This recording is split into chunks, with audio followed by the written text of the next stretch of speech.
MRI Radio.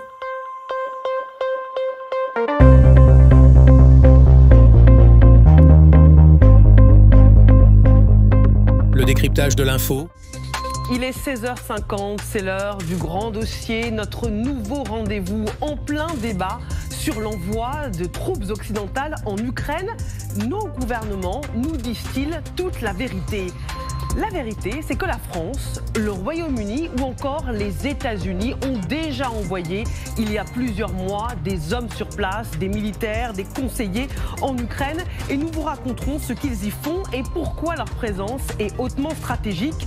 De son côté, l'Allemagne dit ne pas vouloir encourager l'escalade. Mais voilà, Moscou l'accuse de vouloir livrer secrètement des missiles longue portée Taurus pour attaquer la Crimée. Berlin n'a pas nié cette information.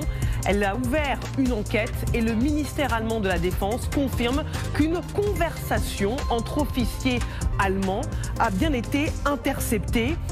Ukraine, les troupes occidentales sont-elles déjà là? C'est le thème de notre grand dossier ce soir. Et pour en parler, accueillons Nicolas Tenzer. Bonsoir. Bonsoir. Enseignant à Sciences Po, auteur du blog politique international Tenzer Stratégie. Vous publiez Notre guerre, le crime et l'oubli pour une pensée stratégique aux éditions de l'Observatoire. Accueillons également le général François Chauvency. Bonsoir. Bonsoir. Notre consultant géopolitique pour LCI. Vera Grandseva, bonsoir. Politologue, spécialiste de la Russie, enseignante à Sciences Po Paris. Arlette Chabot, bonsoir. Et toujours avec nous. Avant de vous entendre, partons sur le terrain du conflit. Retrouvez l'une de nos équipes qui est dans le Donbass. Bonsoir Solène, avec Gabriel Aurillon.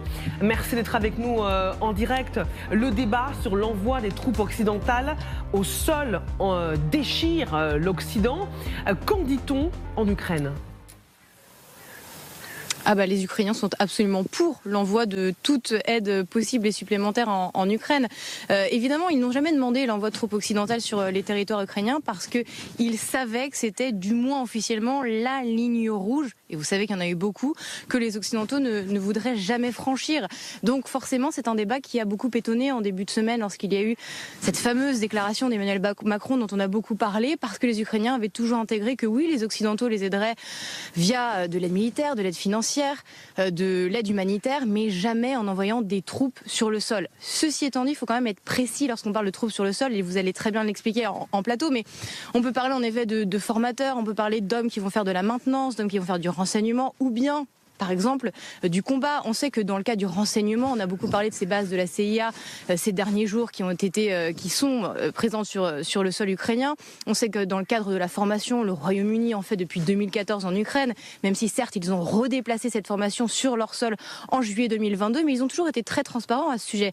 Certes, pour le front, pour combattre sur le front aux côtés des Ukrainiens, ça n'est pas fait sur le sol, ça c'est toujours pas fait depuis le début de la guerre. Les Ukrainiens, eux, sont pour recevoir tout type d'aide possible, parce qu'ils savent très bien qu'en l'état, dans ces conditions, ils ne parviendront pas à la victoire. Donc que ce soit des troupes qui vont rester à l'arrière pour faire de la formation, pour faire de la maintenance, que ce soit des troupes qui seront sur le front pour combattre au plus près avec eux, ou que ce soit des troupes qui vont être entre les deux, pas engagées sur le front, mais prêtes à intervenir si la ligne de front s'effondre, eux sont prêts à tout type d'aide qu'ils puissent recevoir. Ceci étant dit, il faut quand même préciser qu'ils sont très dubitatifs et ce qu'ils craignent surtout, c'est que ce débat finisse par occulter l'essentiel et l'urgence, c'est-à-dire les livraisons d'armement qu'ils demandent. Ils veulent impérativement qu'elles soient plus rapides et plus volumineuses.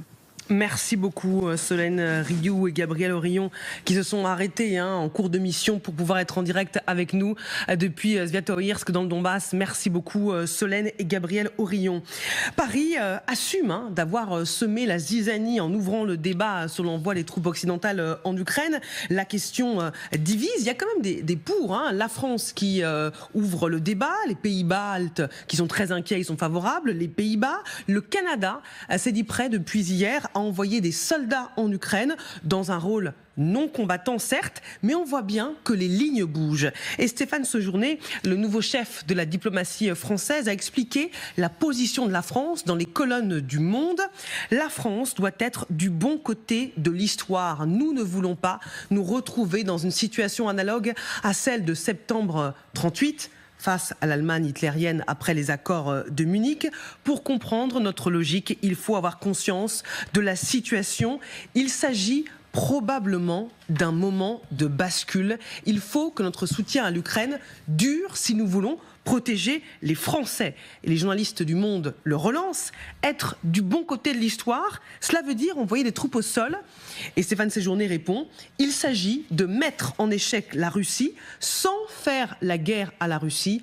Rien n'est exclu dans ce cadre-là. Voilà pour le discours officiel, mais ce que l'on oublie de dire, c'est que la France, le Royaume-Uni et les États-Unis ont envoyé des militaires, des conseillers en Ukraine depuis plusieurs mois. Lydie, racontez-nous. C'est un secret de Polichinelle, tout le monde sait, c'est ce qu'écrit le Washington Post qui l'affirme effectivement. Les services occidentaux sont présents en Ukraine et cela depuis le début de la guerre. Des missions qui sont en fait clandestines, il n'y a jamais eu de communication publique à ce propos. Regardez ce que nous dit une source diplomatique ukrainienne, toujours au monde, tous les États alliés sont présents en Ukraine. Il ne s'agit pas d'unités de combat, c'est ce que nous disait Solène Rioux à l'instant, mais il y a par exemple des représentants de tous les services de renseignement. Alors de qui on parle exactement? Eh bien on parle de personnel diplomatique sous couverture, des conseillers au sein des états-majors ukrainiens, mais également des forces spéciales. Des forces spéciales donc, et également des conseillers militaires. Ça n'a jamais été officialisé, mais des documents qui ont été divulgués en avril 2023 avaient confirmé que certains pays de l'OTAN en avaient bien déployé. Parmi ces pays, il y a donc les États-Unis, la Grande-Bretagne, mais aussi la France. Une présence pour des missions de renseignement, pour de la formation. Et selon le Guardian, les 3 pays fournissent aussi une aide qui concerne la cyberdéfense. Leur présence qui sera sans doute encore plus indispensable une fois que les avions de combat F-16 seront bien livrés à l'Ukraine. Et puis il y a quelques jours également, nous avons le New York Times qui nous apprenait qu'il y avait 12 bases secrètes de la CIA le long de la frontière avec la Russie. La CIA qui aurait ainsi financé et partiellement équipé un vaste réseau de bases d'espionnage dans toute l'Ukraine et qui aide donc Kiev à suivre les mouvements en fait, des troupes russes et à préparer donc ces opérations commando et secrètes. Lydie, cette présence occidentale est connue depuis toujours. Pourquoi l'information fuite maintenant? Alors on a plusieurs sources qui l'affirment au monde. C'est en fait une opération de transparence qui est tout à fait maîtrisée donc par le renseignement américain. Souvenez-vous de la réunion des alliés lundi dernier où Macron avait donc évoqué l'envoi de renforts militaires. Eh bien les journalistes du Monde la racontent cette réunion. Ils nous disent que même si les États-Unis n'ont pas été associés à l'élaboration précise de ce qu'allait dire Emmanuel Macron, eh bien ils avaient été consultés en amont. La pression grandissante de Moscou sur le flanc est de l'Europe les inquiétant tout autant que les autres participants. C'est ce qu'affirment les journalistes. Merci beaucoup Lydie pour ces informations qui ont peut-être, Nicolas Tenzer, surpris le grand public. Pourquoi c'est aussi important que les alliés soient là physiquement au sol, même si ce ne sont pas des troupes combattantes? Alors, tout simplement, ça a été très bien dit, parce qu'il y a des missions de renseignement auprès d'un État qui est allié, et l'Ukraine est un État allié. C'est très important qu'il y ait donc ces missions de renseignement, d'aide logistique, d'aide à la cyberdéfense, à la cybersécurité de manière générale, faites par ces troupes qui ont effectivement une expérience, un savoir-faire unique. Et donc, à partir du moment où nous soutenons l'Ukraine, et je pense qu'il n'y a aucun doute là-dessus, devant une guerre d'agression criminelle, voire génocidaire, menée par la Russie, ces troupes-là sont tout à fait légitimes. Et il est tout à fait normal aussi, par définition, qu'il n'y ait pas de communication spécifique évidemment, sur la localisation, les missions exactes, précises de l'ensemble de ces troupes. Parce que tout simplement, évidemment, s'il s'agit du secret défense, ça pourrait mettre en péril, évidemment, le personnel militaire, ou peut-être d'ailleurs civil aussi, des services de renseignement qui est là, et ça mettrait également en danger les Ukrainiens. Et je crois que c'est quelque chose qui doit être, bien sûr, tout à fait distingué de la proposition qu'a faite Emmanuel Macron lors de la fameuse réunion. Proposition, encore une fois, que je soutiens d'autant plus que c'est quelque chose que j'avais proposé il y a déjà plus d'un an. Donc je pense que, évidemment, avoir après des troupes beaucoup plus nombreuses des pays de l'OTAN, en tout cas des pays qui le choisiraient pour aider les Ukrainiens d'abord à lancer des contre-offensives, pour des missions de formation, mais aussi pour protéger les territoires libérés de l'Ukraine, pour éviter qu'ils ne soient attaqués ou reconquis à leur tour, et pour protéger aussi les civils des frappes aériennes incessantes que lance la Russie sur un certain nombre de ces zones. Je pense que c'est quelque chose de tout à fait indispensable, mais on n'est pas du tout dans la même catégorie de troupes, soyons là aussi faisons très attention, ni aussi dans le même format.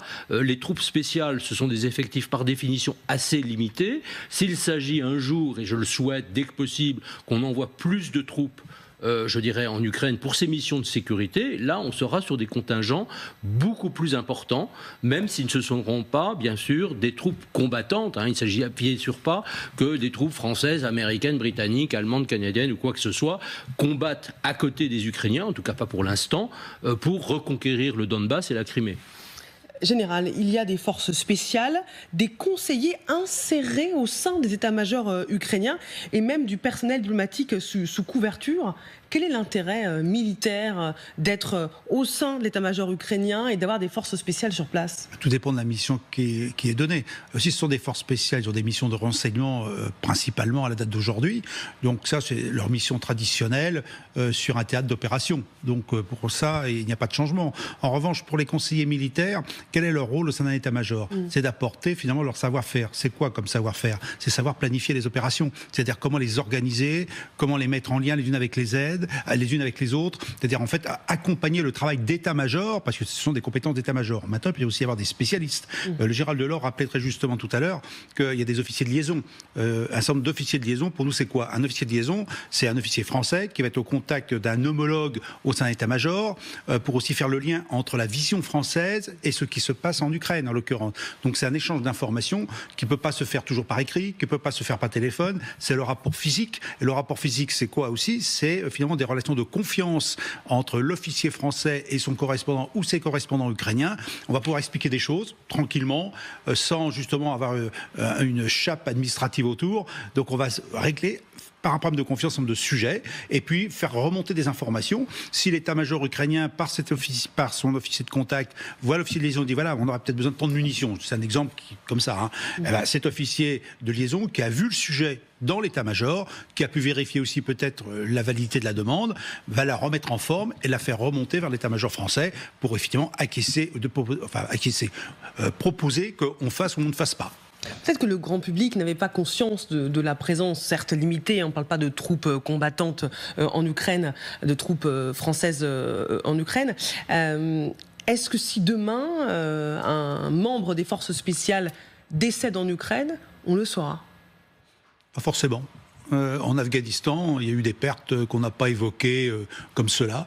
Les forces spéciales ont un avantage, si je peux m'exprimer ainsi, de pouvoir mourir en toute discrétion. Maintenant, ça ne veut pas dire qu'on ne mettra pas cette mort en valeur, qu'il n'y aura pas un cérémonial, mais par définition, les forces spéciales, ce sont des forces qui restent discrètes, y compris dans la mort. Voilà. Mais ce n'est pas des gens de renseignement, attention. Tout dépend de ce que veut dire le pouvoir politique. Si le pouvoir politique veut mettre en avant le fait que les forces spéciales soient sur le terrain, il dira oui, quelqu'un des forces spéciales est décédé. S'il ne veut pas en parler, il n'y aura pas beaucoup d'informations sur le sujet. Il n'y a que le régiment d'appartenance et la famille qui sera vraiment au courant. Arlette.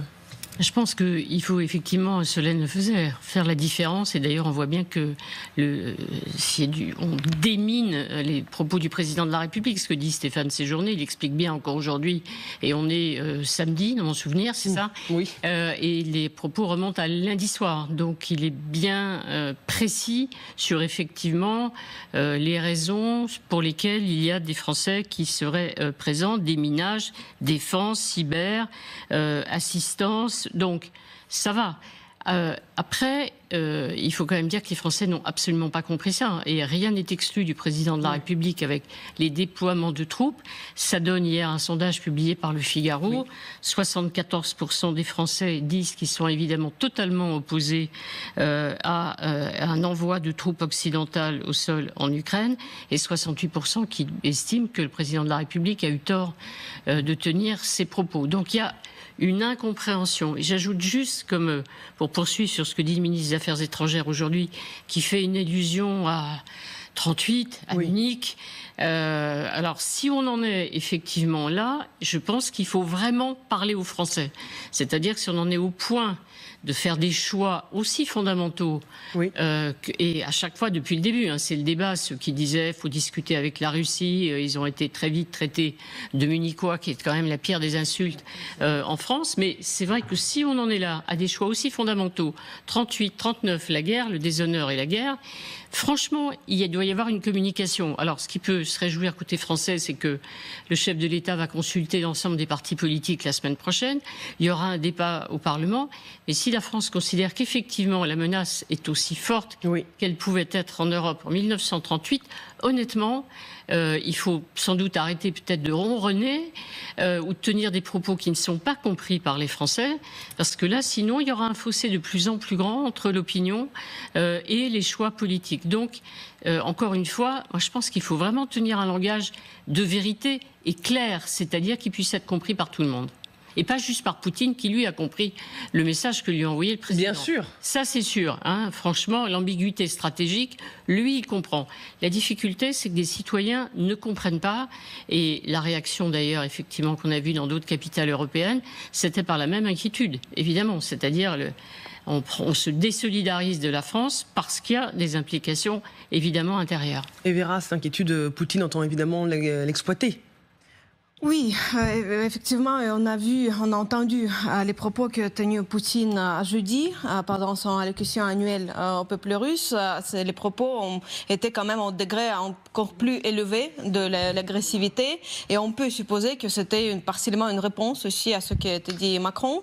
En même temps, on voit que ce qu'a dit Macron, c'était assez dans l'esprit de l'ambiguïté stratégique, donc il ne s'agissait pas d'envoyer tout de suite les soldats pour combattre à côté des Ukrainiens. En même temps, il a insinué aussi la détermination de l'Occident d'aller jusqu'à la fin avec l'Ukraine et d'être prêt peut-être aux solutions très compliquées, aux solutions très dures. Et c'est ça, à mon avis, qui a aussi poussé Poutine à monter le degré de l'agressivité dans son discours. C'est pas en soi la guerre avec l'Europe, parce qu'il est déjà en guerre avec l'Europe. Il faut l'écouter bien. Poutine, tout le temps, en parle. Il dit qu'il est déjà face à l'OTAN, face à l'Europe qui combat avec l'Ukraine. Donc pour lui, il est déjà dans cette guerre.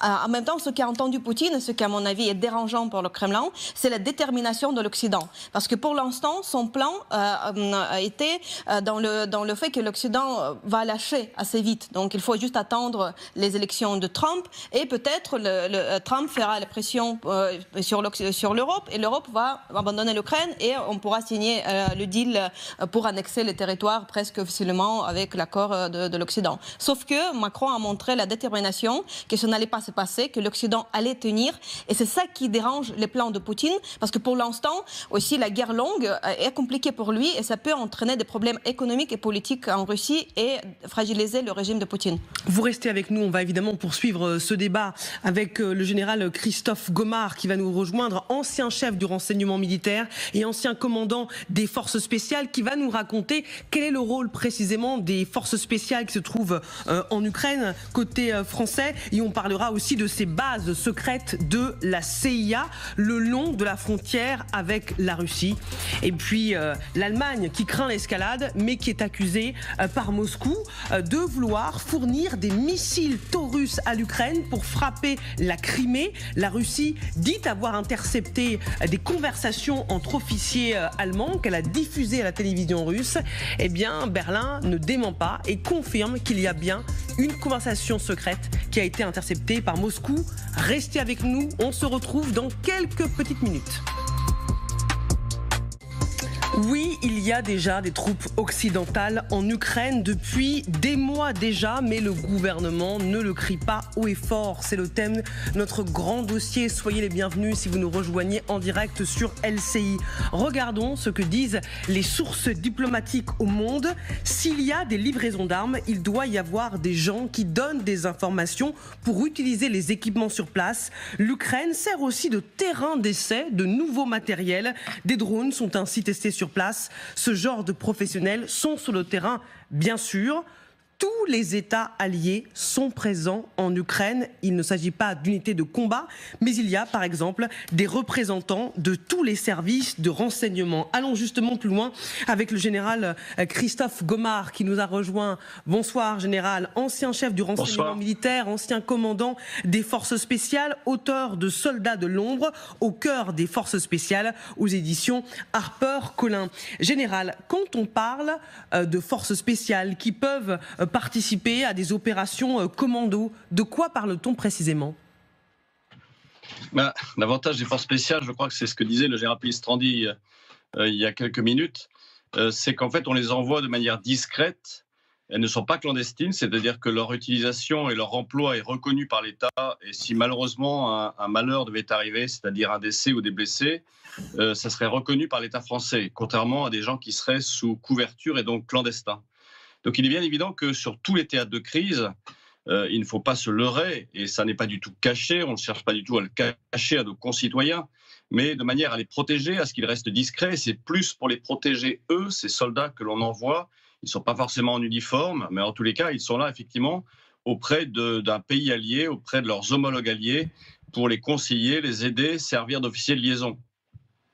Le New York Times nous apprend qu'il y a 12 bases secrètes de la CIA le long de la frontière avec la Russie pour assurer des missions de renseignement, pour permettre de suivre les mouvements des troupes russes et préparer les opérations commandant secrètes. Comment elles fonctionnent, ces bases secrètes? Oui, en fait, si vous voulez, il est logique que dans un pays en crise, et dès lors que l'on souhaite appuyer ou soutenir un pays allié, on envoie des gens qui font du renseignement. Non seulement ça permet, s'agissant de la France, à avoir une appréciation autonome de situation et à ne pas se fier à ce que nous racontent les uns ou les autres, et donc ça permet au président de la République, chef des armées, de savoir exactement ce qui se passe. Ça permet également de donner des informations intéressantes pour appuyer nos alliés qui sont au combat, et donc en l'occurrence les Ukrainiens. Ça permet également, donc ces gens-là ne mènent pas forcément des opérations commando. Ils sont là pour effectivement transmettre de l'information. Je vous donne un exemple. Par exemple, la France dispose de satellites d'observation militaire. Il est bien évident que ces satellites prennent des images et que ces images, ensuite, elles aident les gens qui combattent, et en l'occurrence les Ukrainiens, à leur donner des positions de leur adversaire qu'est l'armée russe.